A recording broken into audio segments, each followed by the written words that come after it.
Nedarim Daf Ain Chet. Bonjour à tout le monde. Aujourd'hui, on va parler de la smicha. La smicha, c'est l'autorité rabbinique qui est arrivée depuis Moshe Rabbeinu.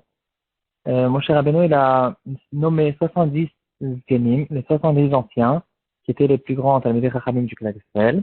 Et eux, ils ont nommé leurs élèves et leurs élèves pendant une période qui a duré quelque chose comme, si je ne me trompe pas, plus que 2000 ans, jusqu'au milieu de la période des Amoraïm, et là, ça s'est arrêté. Qu'est-ce que c'est la smicha? On va voir à la fin aussi une histoire, une épisode très intéressante qui s'est passé du temps du Beth Yosef à Tzfat, il y a à peu près 500 ans. Bien après que la smicha s'était déjà arrêtée, il y a eu toute une histoire à propos de la smicha. On va juste introduire comment on arrive à la smicha, quel rapport avec notre daf, et puis après on va parler de la smicha. Alors, la Gemara, elle parle de qui a l'autorité de faire Atarat Nedarim. Et là, la Gemara, elle va faire un long raisonnement avec des psukim et des drashot. Et la conclusion sera, c'est que une personne unique, s'il est mumché, s'il est compétent, il est très grand, il peut faire la Atarat Nedarim même s'il est tout seul. Sinon, il faut 3 personnes. Et là-dessus, on va voir dans le Ran d'Armoudbet une grande marloquette rishonim. Est-ce qu'on a besoin d'avoir sur cette personne unique, est-ce qu'il a besoin d'être samour? Et donc, si c'est comme ça, il n'y a pas du tout cette halakha de notre temps. Ou bien non, cette personne unique, il suffit que ce soit un grand Talmid Chacham, même de notre temps, et il peut faire tout seul la Tarat Nedarim. La halakha sera qu'il n'y a pas besoin d'avoir un samour, quelqu'un qui a eu la smicha. Il suffit de quelqu'un qui est Talmid Chacham, donc qui a entendu de la Torah de son Rav, et que lui-même il a étudié beaucoup de Torah tout seul, et que maintenant il connaît toute la Torah, il peut faire Atarat Nedarim. Là-dessus, le Shulchan Aruch il nous dira que de notre temps, le Shulchan Aruch dans la partie Siman Resh Kafret, le Shulchan Aruch il va nous dire, de notre temps, on n'a plus ces grands Talmidei Chachamim qui peuvent être suffisamment compétents pour faire Atarat Nedarim tout seul. C'est la raison pour laquelle on aura besoin pour Atarat Nedarim tout le temps de 3 personnes. On ne va pas se suffire d'une seule personne, parce que non seulement on n'a plus les smouchim, donc on n'a bien sûr pas cet avis, mais même d'après la halakha, on n'a pas besoin d'avoir un samour, quand même la grandeur de Talmidei Chachamim qu'il y a besoin pour faire une Atarat Nedarim toute seule, on en a plus de notre temps, déjà du temps du Shulchan Aruch, et donc on aura tout le temps besoin de 3 personnes pour Atarat Nedarim. Qui sont les 3 personnes pour faire Atarat Nedarim? Ici aussi le Ran il va nous dire, le Shulchan Aruch aussi. On ne va pas se suffire de 3 personnes simples qui n'ont jamais étudié la Torah. C'est vrai qu'on les appelle des simples, mais il y a quand même certaines indications, certaines choses qu'ils ont besoin d'avoir. Il faut que ce soit des gens qui sachent faire le pétard qu'on a besoin pour la Atarat Nedarim, et qui comprennent ce qu'ils font, et qui sachent, qui connaissent la halachot, etc. Que ce soit des personnes qui connaissent quand même de la Torah, et qui comprennent, et qui connaissent la halachot, et qui fassent tout d'une bonne manière. C'est la raison pour laquelle nous dira le Shulchan Aruch qu'aujourd'hui on a même le minag, c'est de ne plus se suffire de charata. On en a déjà parlé auparavant. La halakha, il y aura une marloquette dans la Gemara, on l'a vu à plusieurs reprises. Est-ce qu'il suffit charata de regretter le neder pour faire une atarat nedarim ou pas? La halakha sera que oui, il suffit de regretter. Mais le Shulchan Aruch, il va nous dire qu'il y a un certain danger à ce propos-là, parce qu'on ne connaît pas exactement les intentions des gens. Les gens, ils ne savent pas exactement quelles sont leurs pensées. Et donc, on va tout le temps essayer de trouver un pétard, donc une ouverture en neder, et de démontrer que s'il connaissait telle et telle donnée, il n'aurait pas fait le neder. De là, on arrive notre daf à parler du sujet principal de la smicha, c'est le sujet de Kiddush HaChodesh. Le pasuk qui nous dit à propos de Kiddush HaChodesh Hazeh Lachem Rosh Chodeshim, du mot Lachem, la Torah nous donne en fait la possibilité, elle nous donne l'autorité au Klal Israël, que c'est lui qui vont décider le calendrier juif, et c'est eux qui vont rendre Kadosh le Rosh Chodesh, et en fonction de ça, toutes les fêtes qui dépendent bien sûr des dates de Rosh Chodesh. Donc le Rosh Chodesh c'est différent du Shabbat. Le Shabbat c'est tout le temps, depuis Briat HaOlam jusqu'à aujourd'hui, il y a tout le temps 6 jours normaux et 1 jour de Shabbat, et ça ne dépend de personne. Ce qui est différent de Rosh Chodesh, le Rambam il va nous dire quelle est exactement la mitzvah de Rosh Chodesh. C'est la mitzvah sur le Bet Din, de faire leurs calculs et de faire des recherches, de recevoir les témoins quand il le faut, les témoins qui ont vu la nouvelle lune, de bien recevoir les témoins et de faire le Kiddush HaChodesh, de dire que le Chodesh il est Mekudash Mekudash, et puis par la suite d'envoyer des envoyés dans tous les endroits où se trouvent des Juifs pour leur dire quelle est la date et quand seront les fêtes qui se trouvent dans ce mois. Le Rambam il va continuer à nous dire tout ça, c'est bien sûr du temps où il y avait les Sanhedrin. C'était du temps où on avait les Sanhedrin, donc les Batédinim qui étaient Smuchim. Dans les Sanhedrin, quand on parle de Masechet Sanhedrin, on parle des Batédinim qui sont Smuchim, des Dayanim. Donc c'était tous les Dayanim, ils étaient obligés d'être Smuchim, mis à part le fait qu'ils devaient connaître toutes les Chochmot et bien sûr toute la Torah, ils devaient être aussi Smuchim et recevoir l'autorité de leur Rav qui a reçu de son Rav, qui a reçu de son Rav jusqu'à Moshe Rabbeinu. Et c'est que comme ça qu'ils peuvent rentrer dans le Sanhedrin. Et c'est ça, c'est les Sanhedrin qui avaient la force à l'époque de juger les dîners Nefashot, les dîners Knasot, qu'on ne fait plus non plus aujourd'hui, et les Malkot, qu'on ne fait plus aussi de notre temps, à cause du fait qu'on n'a plus les vrais Sanhedrin qui étaient Smuchim. Donc aujourd'hui, on n'a plus cette autorité. Le Rambam se trouve dans le Chod Kiddush HaChodesh, Perek Halakha Aleph. Il va nous ramener cette halakha à propos de Kiddush HaChodesh. Que c'est ça, au fait, l'autorité qu'ont les Sanhedrin de notre temps.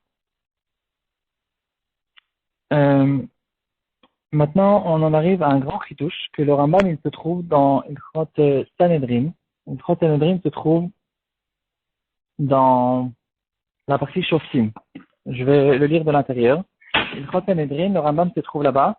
Et ici, on en arrive à une grande histoire qui est arrivée à Tzfat, à cause de ce Rambam. Donc, c'est un chidouche que le Rambam il dit de lui-même. Et il y avait une grande marquette. Est-ce que ce Rambam il est premièrement pour la halakha? Et même si le Rambam c'est la halakha, est-ce que toutes les indications, toutes les choses que le Rambam demande dans cet endroit-là, dans cette halakha, est-ce qu'elles existaient de leur temps? Et ils étaient en fait intéressés du temps des Chachamim de Tzfat, il y a 500 ans plus tôt, ils étaient intéressés de refaire la smicha. La smicha, donc, elle a duré pendant toute la période des Shoftim, ensuite toute la période des rois, du premier Beth Amikdash, entre les deux Beth Amikdashot, toute la période du deuxième Beth Amikdash, on avait encore des Smuchim, et puis, même après le deuxième Beth Amikdash, toute la période des Tanaïm, et une grande partie de la période d'Amoraïm, il y avait les Smuchim. Le dernier des Samour, c'était Hillel Messia, c'est pas Hillel Anassi, le Tana, c'était son arrière-petit-fils, qui était le petit-fils ou l'arrière-petit-fils de Rabbi Yehuda Anassi. Il s'appelait Hillel Messia, et c'est lui le dernier Samour. Il a vu qu'après lui, il n'y avait plus de grandeur de Torah pour être Smuchim, et donc il a décidé de faire le calendrier qu'on connaît tous jusqu'à aujourd'hui. Et donc aujourd'hui, on a tous les Rashi Chodashim en fonction du calendrier et pas en fonction des Dayanim et des Sanhedrin qu'il y avait à l'époque. La mitzvah de Smicha, le clan d'Israël l'ont gardée bimsirut nefesh. Elle a été poursuivie par les Goïms pendant des générations et des générations. Toute la période du deuxième Beth Amikdash, ça a été poursuivi par les Grecs et puis par la suite par les Romains. Ils savaient, ils comprenaient que c'était ça la grandeur des Talmidei Chachamim. C'était à cause de la Smicha, c'est ça qui faisait tourner en fait tout le clan d'Israël autour des Talmidei Chachamim. Et bien sûr, ils ne pouvaient pas voir cette chose-là. Et ils ont poursuivi la Smicha. Il y avait même des périodes où ils mettaient à mort tous ceux qui étaient, tout le Rav qui était sommaire des élèves, et même l'élève qui va être nismach d'un Rav, ils étaient passifs de mort. Et il y a eu aussi une histoire à propos d'un grand Talmid Chacham, un Betanaïm, qui a été assassiné de cette manière-là. Le Ramam se trouve dans Perek Dalet, à la Chayud Aleph, de Ilchot Sanhedrin. Alors je l'ouvre.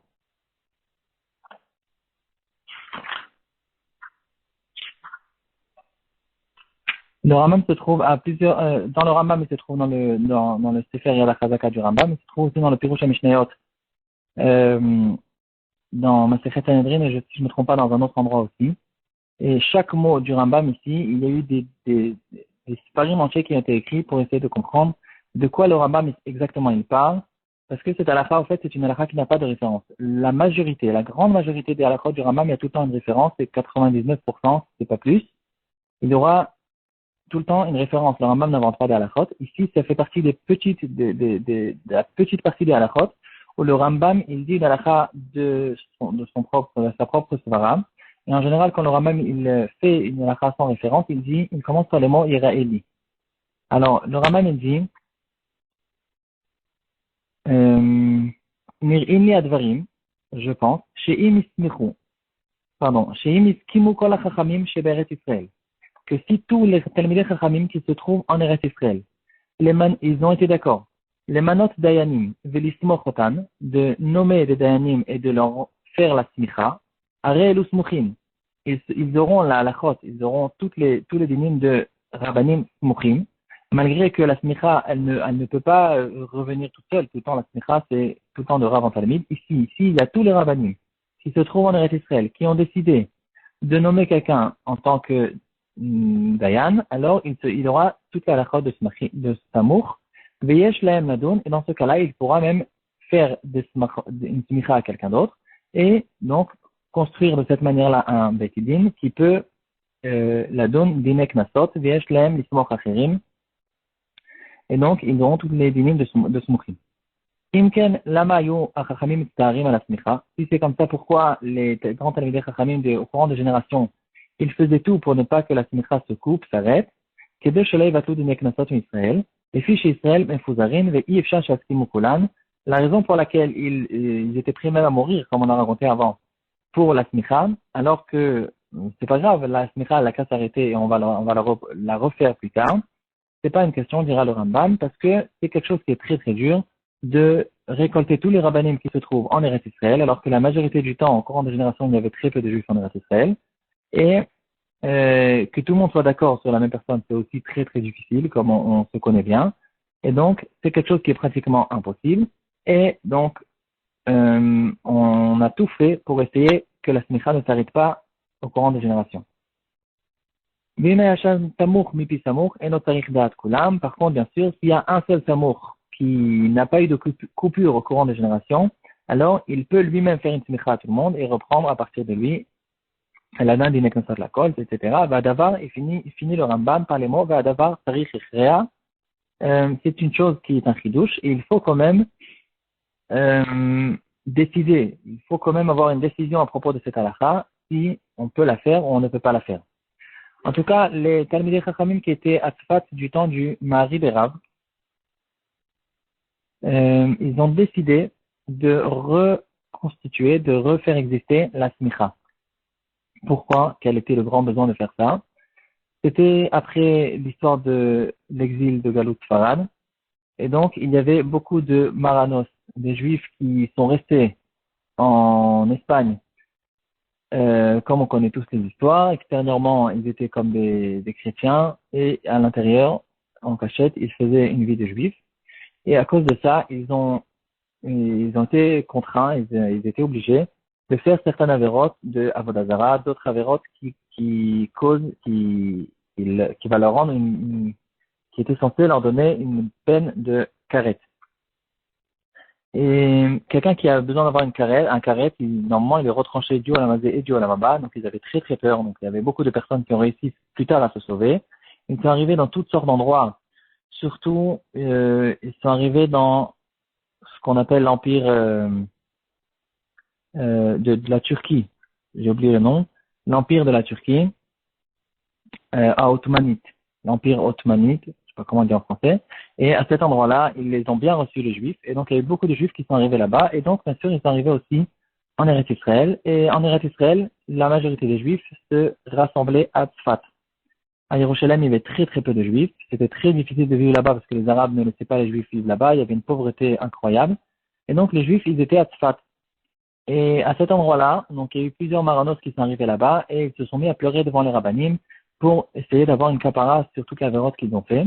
Et il y a une halakha qui dira que quelqu'un qui est chayav karet, s'il a reçu un malkot, les 40 coups, malgré que c'était pas le châtiment qu'il était censé recevoir, si le Bedin ont décidé, on lui a donné les 40 coups quand même, alors son karet n'existe plus et donc il a une kapara sur son karet.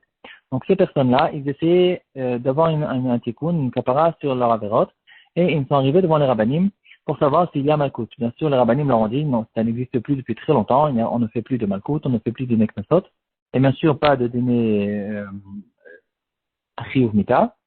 Et donc, à cause de ça, il y a eu le besoin qui a été relevé, et certains des Talmidei Chachamim ont ouvert le Rambam, et c'était des très grands, et ils ont décidé que l'halakha, le Rambam, malgré que le Rambam finit par les mots va devoir créer, ils ont décidé que c'était halakha, et en plus halakha les maaseh. Et donc, tous les rabbanim de Tzfat, ils se sont mis autour du Mahari Berav, et ils lui ont fait la smicha, halakha les maaseh, ils ont fait la smicha à Mahari Berav. Le Mahari Berav, il a été d'accord avec ce psak, et pendant pendant un certain moment, ça, ça avait l'air que ça allait marcher. C'était bien, ça avait marché, tout le monde était bien et d'accord. Ils ont envoyé une lettre à Yerushalayim. Là-bas, il y avait le Maharal Bach, Moreno Arav Levi Ben Chaviv. Et ils lui ont envoyé, au début, carrément, il a envoyé aussi un ktav de Smicha. Tous les amis des Chachamim qui se trouvaient à Tzfat, ils ont envoyé aux deux grands de la génération le ktav de la Smicha, Omar Al-Bach et Omar Riberav. Le Mari Berav a reçu. Le Maharal Bach qui a reçu ce ktav de Smicha Yerushalayim, il était stupéfait, il n'en revenait pas de ce qu'ils avaient fait. Et il leur a envoyé toute une lettre que ce Rambam, premièrement, on ne peut pas le trancher dans la halakha. Et même si vous voulez dire que ce Rambam c'est la halakha, il y a beaucoup de problèmes qui ne se sont pas, beaucoup de conditions que le Rambam nous donne, qui ne se sont pas, qui n'existent pas de leur temps. Et donc, toute cette smicha n'existe pas. D'abord, le Rambam, il dit, il faut qu'il y ait un accord de tous les Talmidei Chachamim d'Eretz Israël. Et donc, vous ne m'avez pas demandé mon avis avant que vous avez fait la smicha au Mari Berav. Donc, il n'y a pas ici tous les Talmidei Chachamim d'Eretz Israël. Et ça ne suffit pas une majorité, d'après lui au moins. Et encore pas mal de choses. Il y aura toute une tchouva que le Maharal Bach, il leur a renvoyé à Tzfat. Il leur a dit, non seulement je ne reçois pas le Ktav Smicha, mais en plus de ça, je ne suis pas d'accord avec le Ktav Smicha. Ça n'existe pas, la Smicha n'existe pas aujourd'hui. Et il y a eu une grosse marloquette entre le Mahari Berav et le Maharal Bach à ce propos-là. Il y a eu des lettres aller-retour, et chacun, il a un contrat sa Smicha à la fin de son shoot. Vous pouvez trouver à la fin du shoot Mahari Berav contrat sa Smicha, qui est pour et qui répond à toutes les choses du Maharal Bach. Et à la fin du shoot du Maharal Bach, il y a aussi un contrat sa Smicha qui va répondre à toutes les questions qu'il lui a envoyées. Finalement, chacun est resté dans son avis, ils n'ont pas été d'accord l'un avec l'autre, et ça a causé quand même une grosse marloquette. Finalement, les Talmidei Chachamim de Tzfat, ils ont essayé quand même, ils ont vu que c'était quelque chose qui arrivait peut-être une fois tous les 1000 ans, que ça peut arriver une chose comme ça. Ils ont essayé quand même de conserver cette chose-là. Le Mari Berav, il a fait la smicha à Bet Yosef, Rabbi Yosef Karo, qui a reçu la smicha. Rabbi Yosef Karo, si je ne me trompe pas, il a fait une smicha aussi à ses élèves, mais ça s'est arrêté là. Ils ont compris que ça n'a pas marché. Ils pensaient aussi que ça allait rapprocher la venue du Mashiach, mais à cause de cette grosse marloquette, pour le faveur du Maharal Bach quand même, ils ont compris qu'il fallait s'arrêter là. On ne peut plus continuer avec cette chose-là, et donc la smicha s'est arrêtée. Ça, c'est l'histoire historique. Elle est encore beaucoup plus longue, mais bon, en raccourci, c'était ça un peu l'histoire qui est arrivée du temps du Bet Yosef et du Maharal Bach, du Mari Berav, etc.